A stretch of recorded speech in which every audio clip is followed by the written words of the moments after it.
Assalamualaikum warahmatullahi wabarakatuh. Perkenalkan, nama saya Tria Meilana, peserta Latsar CPNS Gelombang 4, Kelompok 4, Angkatan 47, Kabupaten Lebak, Banten, dengan nomor absen 184. Di video kali ini, saya akan merangkum materi yang sudah saya pelajari pada agenda pertama ini. Materi pelatihan dasar CPNS di agenda 1, sikap perilaku bela negara. Di dalam agenda 1 terdapat pembahasan yang pertama, wawasan kebangsaan dan juga nilai-nilai bela negara. Keduanya ini terangkum di dalam pembahasan agenda 1. Di sini, apakah wawasan kebangsaan itu? Wawasan kebangsaan adalah cara pandang bangsa Indonesia dalam rangka mengelola kehidupan berbangsa dan bernegara yang dilandasi oleh jati diri bangsa, nation character, dan kesadaran terhadap sistem nasional yang bersumber dari Pancasila, Undang-Undang NRI tahun 1945, NKRI, dan Bhinneka Tunggal Ika, guna memecahkan berbagai persoalan yang dihadapi bangsa dan negara demi mencapai masyarakat yang aman, adil, makmur, dan sejahtera. Setelah saya paham mengenai wawasan kebangsaan tersebut, maka di sini saya juga mempelajari 4 konsensus dasar NKRI. 4 konsensus dasar tersebut meliputi 1. Pancasila, 2. Undang-Undang Dasar 1945, ketiga ada NKRI, keempat Bhinneka Tunggal Ika. Dari keempat konsensus tersebut akan saya paparkan. Yang pertama, Pancasila.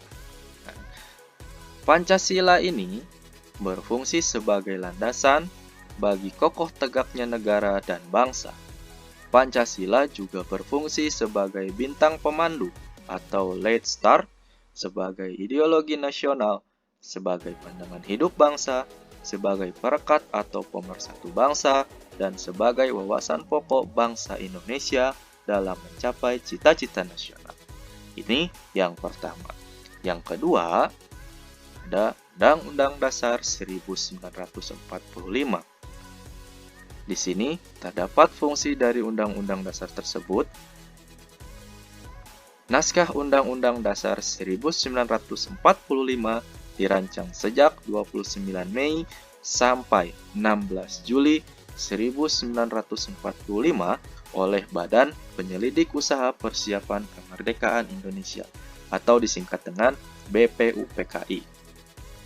Undang-Undang Dasar memiliki fungsi yang khas, yaitu membatasi kekuasaan pemerintah sedemikian rupa sehingga penyelenggaraan kekuasaan tidak bersifat sewenang-wenang. Dengan demikian, diharapkan hak-hak warga negara terlindungi. Gagasan ini dinamakan dengan konstitusionalisme. Inilah yang kedua konsensusnya. Yang ketiga, NKRI. Tujuan Negara Kesatuan Republik Indonesia dalam sejarahnya dirumuskan dalam sidang periode 2 BPUPKI pada tanggal 10 sampai dengan 16 Juli 1945 dan selanjutnya disahkan oleh PPKI pada tanggal 18 Agustus 1945.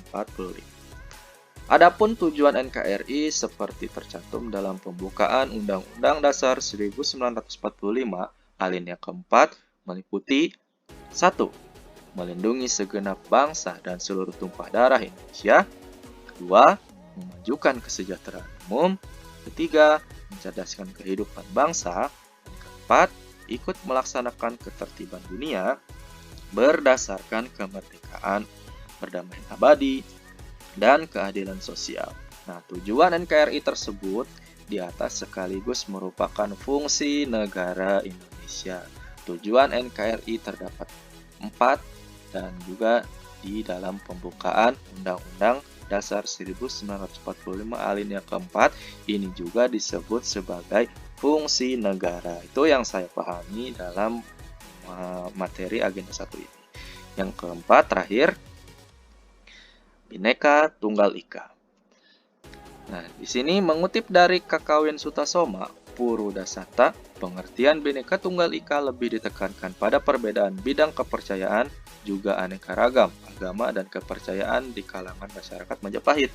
Sementara dalam lambang NKRI, Garuda Pancasila, pengertiannya diperluas menjadi tidak terbatas dan diterapkan tidak hanya pada perbedaan kepercayaan dan keagamaan, melainkan juga terhadap perbedaan suku, bahasa, adat istiadat, dan beda kepulauan dalam kesatuan Nusantara Raya. Nah, dari sini kita dapat merangkum atau diperluas atau juga dipersempit bahwa Bhinneka Tunggal Ika itu pengertiannya yang sudah kita kenal itu adalah berbeda-beda tetapi tetap satu tujuan, karena kepulauan Indonesia itu dari pulau ke pulau itu orang dan bahasanya itu berbeda. Ya, seperti itu yang saya pahami. Nah, setelah memahami 4 konsensus NKRI ini, saya juga sudah mempelajari simbol Negara Kesatuan Republik Indonesia ada 4. Apa sajakah itu? Yang pertama ada bendera, yang kedua ada bahasa, ketiga lambang negara, keempat lagu kebangsaan. Bendera Negara Kesatuan Republik Indonesia yang selanjutnya disebut bendera negara adalah sang merah putih. Simbol yang pertama. Yang kedua, bahasa. Bahasa Negara Kesatuan Republik Indonesia yang selanjutnya disebut bahasa Indonesia adalah bahasa resmi nasional yang digunakan di seluruh wilayah Negara Kesatuan Republik Indonesia. Bahasa Negara Kesatuan Republik Indonesia disebut bahasa Indonesia. Simbol ketiga, lambang negara. Lambang Negara Kesatuan Republik Indonesia yang selanjutnya disebut lambang negara adalah Garuda Pancasila dengan semboyan Bhinneka Tunggal Ika. Itu simbol yang ketiga. Keempat, lagu kebangsaan Negara Republik Indonesia yang selanjutnya disebut lagu kebangsaan adalah Indonesia Raya. Lagu kebangsaan adalah Indonesia Raya yang digubah oleh Wage Rudolf Supratman. Itu keempat simbol Negara Kesatuan Republik Indonesia. Selanjutnya, setelah kita memahami wawasan kebangsaan, maka kita berlanjut ke sikap bela negara. Apakah bela negara itu? Nah, bela negara adalah tekad, sikap, dan perilaku, serta tindakan warga negara, baik secara perseorangan maupun kolektif, dalam menjaga kedaulatan negara, keutuhan wilayah, dan keselamatan bangsa dan negara yang dijiwai oleh kecintaannya kepada Negara Kesatuan Republik Indonesia yang berdasarkan Pancasila dan Undang-Undang Dasar Negara Republik Indonesia tahun 1945 dalam menjamin kelangsungan hidup bangsa Indonesia dan negara dari berbagai ancaman. Itulah pengertian bela negara. Selanjutnya, nilai dasar bela negara. Apa sajakah nilai dasar bela negara?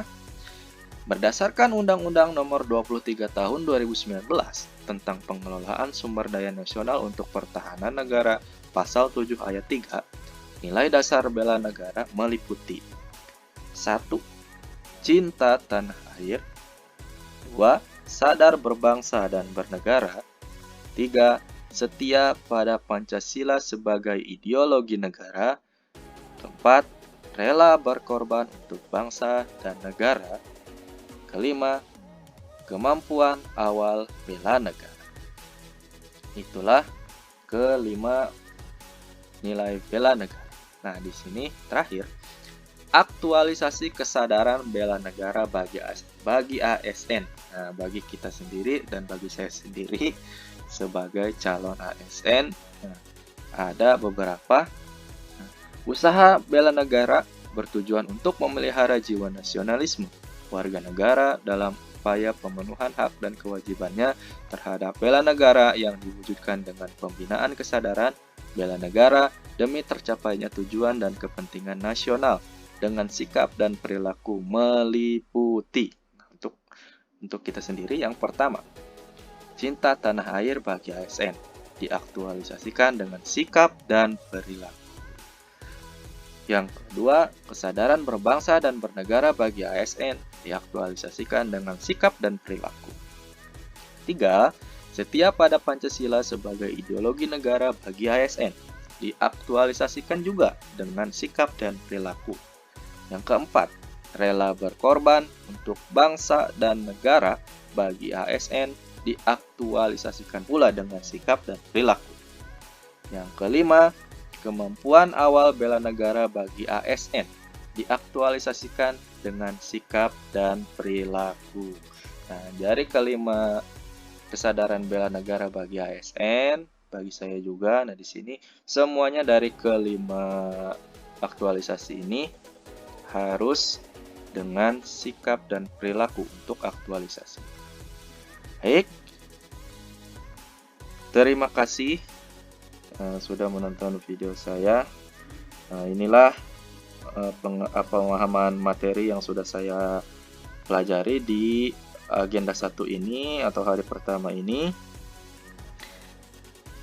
Saya sebagai peserta Latsar CPNS gelombang 4 angkatan 47 Kabupaten Lebak Banten. Ini adalah tugas hari ke-1 agenda 1 materi sikap perilaku bela negara. Terima kasih atas perhatiannya, terima kasih sudah menonton. Saya ucapkan Assalamualaikum warahmatullahi wabarakatuh.